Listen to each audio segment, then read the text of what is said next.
What are we doing? We're dyeing eggs and we're fixing Penelope. We're fixing Penelope? What are we gonna do to Penelope today? Fix her up. Fix her up? Mm-hmm. We're gonna take the motor out. We gotta take the motor out. Only if Uncle Way wants to get that deep. I don't know. How do you feel about it, Trav? I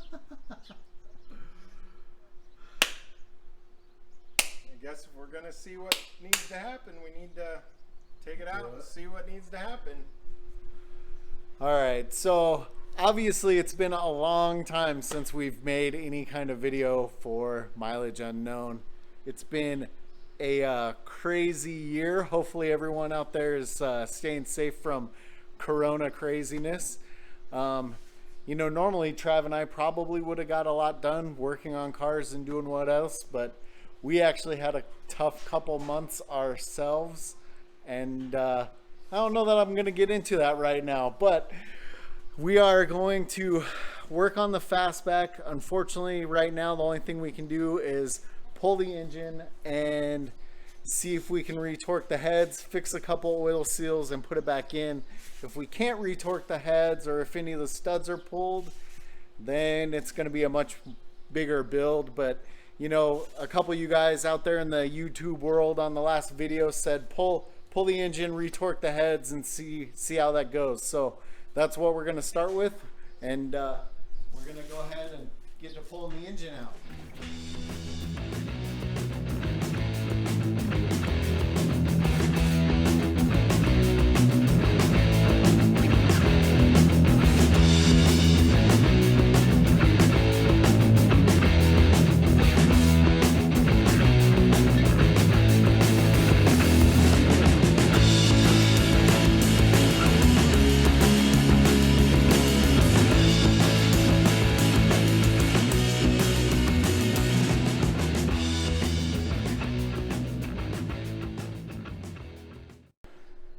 What do you think, Trav? Got it out. It's on the ground. Trav wonders whether we're going to be able to put that on an engine stand ourselves. I do think the Type 3s weigh quite a bit more maybe than the Bugs, just because of the way the tins, the heater boxes, and everything for the exhaust is. So we got it out.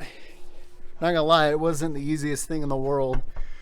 Volkswagen guys will know. I mean, look at these freaking trans mount motor mounts. They're completely blown out. Well, they were blown out on the other side as well, which somehow they're hard and squishy at the same time, and it makes it almost impossible to get those nuts off the back side because they're just enveloped in the mount. Also, there wasn't one of the moon bolts that wedges on the case on this side, so it was hard to actually get this one out. Trying to get all the heater box stuff unhooked made it a little more challenging. And then, of course, the elephant in the room. Type 3s, I think, would be easier to work on. This one had the added difficulty of having a giant AC compressor. I mean, this thing's huge laying on top of the motor. Definitely made it a little bit more challenging to get the engine out, but once you clear everything, it just dropped right down.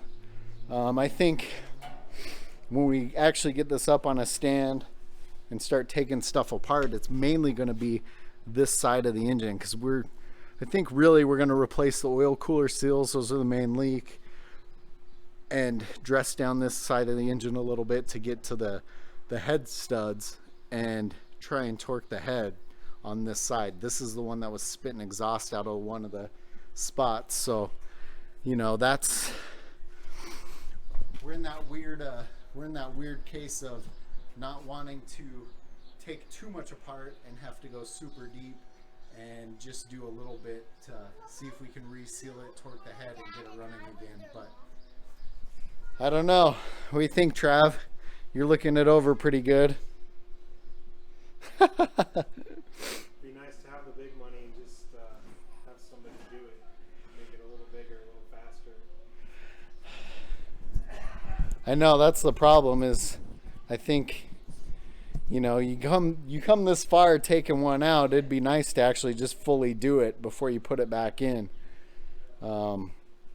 It'd be nice to have it built a little bit bigger, but still keep the stock carbs, stock air cleaner and stuff like that. If we get in here and any of the head studs are actually spinning when we start to take it apart, because if any of those are spinning, then we're going to have some issues. If that's the case, then it's time to do some bigger engine shenanigans.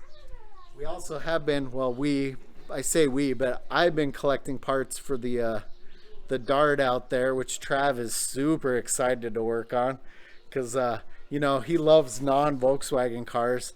That one's still named Poopy at this point. And then of course we got the thing, Trav's bug lives in a bubble. I tell him bugs die in the bubble.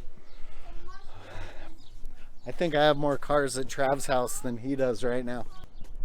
And then out back, you see we've got still got the 69 Bugly, we got the rolled over bug, and we got the Cornet.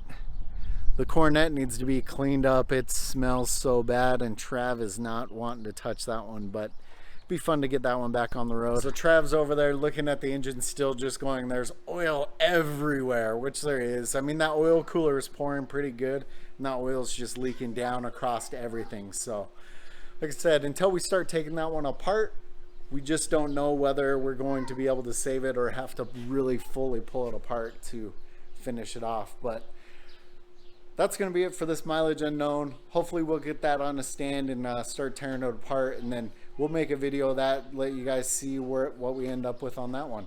Stay tuned for more car shenanigans.